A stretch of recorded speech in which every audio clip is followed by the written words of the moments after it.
Series की शुरुआत होती है एक बर्फीली पहाड़ी इलाके से, जहां डेंजर का साइन बोर्ड लगा हुआ था जिस पर लिखा था कि आगे जमी हुई झील है। तभी वहां पर किसी के खून से भरे हुए पैरों के निशान दिखाई जाती है और आगे जमी हुई झील के अंदर एक आदमी को दिखाया जाता है जो सोच रहा होता है कि उसने तो सोचा था कि वो रहस्य को दुनिया के सामने लेकर आएगा, लेकिन अब उसे लगता है कि उसके मौत के साथ ही वो रहस्य भी खत्म हो जाएगा। वो सोचता है कि रुद्रकुंड के लोगों का डर बिल्कुल सही था। ये सच है कि घने पहाड़ों में एक हैवान रहता है जिसका हर रहस्य आज उसके साथ ही खत्म हो जाएगा। अब सीन कट होकर एक महीने पहले की सीन को दिखाया जाता है, जहां डीएसपी रत्ना संखावत और उसके साथ कांस्टेबल आत्माराम होता है, जिन्हें एक लाश के बारे में पता चलता है और वो जंगल में उसी क्राइम स्पॉट पर जा रहे होते हैं। वह जाने के बाद वो देखते हैं कि एक लड़के को बहुत ही बुरी तरीके से पेड़ पर लटका कर मारा गया है। तो कांस्टेबल आत्माराम डीएसपी से कहता है कि यह मसान का काम है। अब सीन चेंज होकर रुद्रवली स्कूल को दिखाया जाता है, जहां पर एक औरत का कॉल आता है जो मेहुल अवस्थी से बात करना चाहती है। यहाँ पर मेहुल अवस्थी तो नहीं होता है, लेकिन हमें कुछ लड़कों को दिखाया जाता है जो कि थोड़े डरे हुए थे।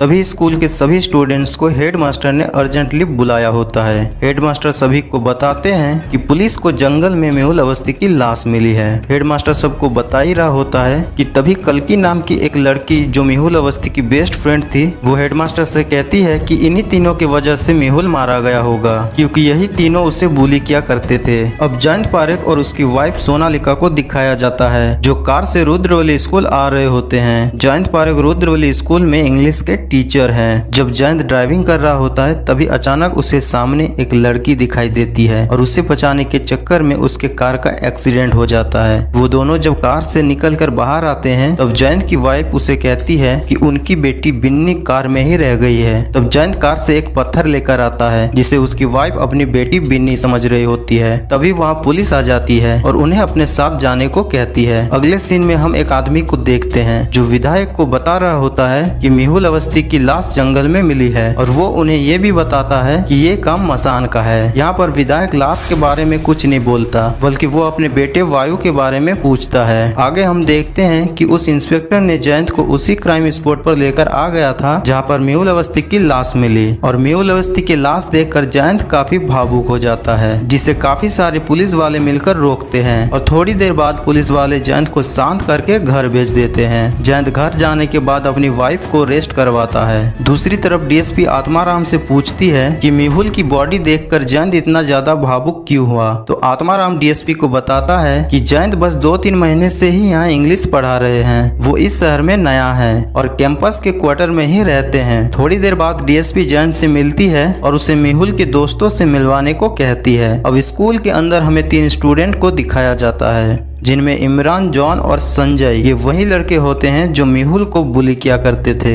लेकिन अभी ये तीनों कुछ बात को लेकर डरे हुए हैं। साथ ही वो लोग बात कर रहे होते हैं कि कैंडी तो चोरी हो गया है, अब वो कैंडी कहाँ से लाएंगे। तभी वहाँ डीएसपी और जयंत आ जाते हैं। डीएसपी उन तीनों से पूछताछ कर रही होती है और दूसरी तरफ रितिका और उसकी ग्रुप कल्की को बुली कर रही होती है, क्योंकि कल्की ने हेडमास्टर के सामने उन तीनों लड़कों के नाम ले लिया था, इसलिए वो उसे उन तीनों के नाम लेने से मना करती है और अपना मुंह बंद रखने को कहती है। अब इधर डीएसपी मेहुल अवस्थी का लॉकर रूम चेक कर रही होती है तो उसमें से कैंडीज की पैकेट गिर जाती है। तब डीएसपी इमरान को कैंडीज की पैकेट उठाने को कहती है। उसके बाद लॉकर रूम में से एक फोटो निकलती है, जिसे देखकर डीएसपी जयंत से पूछती है कि ये लड़की कौन है। तब जयंत उन्हें बताता है कि ये मेहुल अवस्थी की बेस्ट फ्रेंड कल्की रावत है। अब डीएसपी वहाँ से जाते वक्त इमरान से कैंडीज की पैकेट वापस मांग लेती है जो उसे उठाने को कहा था, और वो कैंडीज की पैकेट लेकर वहाँ से चली जाती है। उसके बाद वो तीनों बहुत ही घबरा जाते हैं, क्योंकि वो तीनों इसी कैंडी के बारे में बात कर रहे थे। अब इमरान एक बनी मास्क पहने हुए आदमी को कॉल करता है। वो उसे बताता है कि कैंडीज का पैकेट जो चोरी हो गया था वो अब डीएसपी रत्ना के पास है। डीएसपी रत्ना जयंत को लेकर कल्की के घर जा रहे होते हैं, जहाँ डीएसपी जयंत से मेहुल और कल्की के बैकग्राउंड के बारे में पूछते हैं। साथ ही ये भी पूछते हैं कि आप इन्हें कितने समय से जानते हैं। तब जयंत उन्हें बताता है कि 3 महीने पहले मेहुल को को वो तीनों बहुत ही बुरी तरह से मार रहे थे। वही कल्कि उसे बचाने की कोशिश कर रही थी। तब जयंत ने मेहुल को बचाया था और तभी से जयंत उन दोनों को जानता है। अब डीएसपी और जयंत कल्कि के घर पहुंच जाते हैं, जहां पर कल्कि के पिता नरेश रावल से कल्कि के बारे में पूछा जाता है तो वो कल्कि को गाली देकर बहुत ही भला बुरा कहता है और हमें पता चलता है कि कल्कि के पिता कल्कि को मारता पीटता था। अब कल्कि यहाँ पर नहीं होती है और उसके पिता को भी नहीं पता कि वो कहाँ गई है, इसलिए वो अपनी यूनिट को कल्कि को ढूंढने का ऑर्डर दे देती है। साथ ही वो कांस्टेबल आत्माराम को वही रुकने को कहती है, लेकिन आत्माराम विधायक को कॉल करके बताता है कि कल्कि जंगलों की तरफ भागी है। अब विधायक और उनके कुछ लोग कल्कि को जंगलों में ढूंढने लग जाते हैं और बहुत ढूंढने के बाद उन्हें कल्कि का एक जूता मिलता है। तब वो उस जूते का फोटो खींचकर कांस्टेबल आत्माराम के पास भेज देते हैं। जब आत्माराम कल्कि के पिता को वो फोटो दिखाता है तो कल्कि के पिता उनसे कहते हैं कि ये जूता कल्कि का ही है। अगले सीन में स्कूल के हेडमास्टर और जयंत को देखते हैं, जहाँ हेडमास्टर जयंत को बताता है कि जंगलों में कल्कि का जूता मिला है और उन्हें ऐसा लगता है कि कल्कि भी मर चुकी होगी, लेकिन कल्कि की लाश अभी तक नहीं मिली। ये सुनकर जयंत एकदम शॉक्ड रह जाता है। अब हमें वही बनी मास्क वाले आदमी को दिखाया जाता है, जिसका मास्क उतरने के बाद हमें पता चलता है कि वो विधायक जी का लड़का वायु है। विधायक वायु से पूछता है कि जंगल में मेहुल अवस्थी की लाश मिली है, क्या उसे तुमने मारा है? तो वायु उनसे कहता है कि मैंने उसे नहीं मारा। उसके बाद जब वो अपने वैन में जाता है तो वहाँ पर डीएसपी रत्ना गन लेकर मौजूद होती है और वायु से पूछती है कि क्या तुमने मेहुल अवस्थी को मारा है? तो वायु कहता है कि मैंने किसी को नहीं मारा। और तभी हमें पता चलता है कि डीएसपी रत्ना और वायु ये दोनों रिलेशनशिप में है। अब डीएसपी को मेहुल के लॉकर से जो कैंडीज मिली थी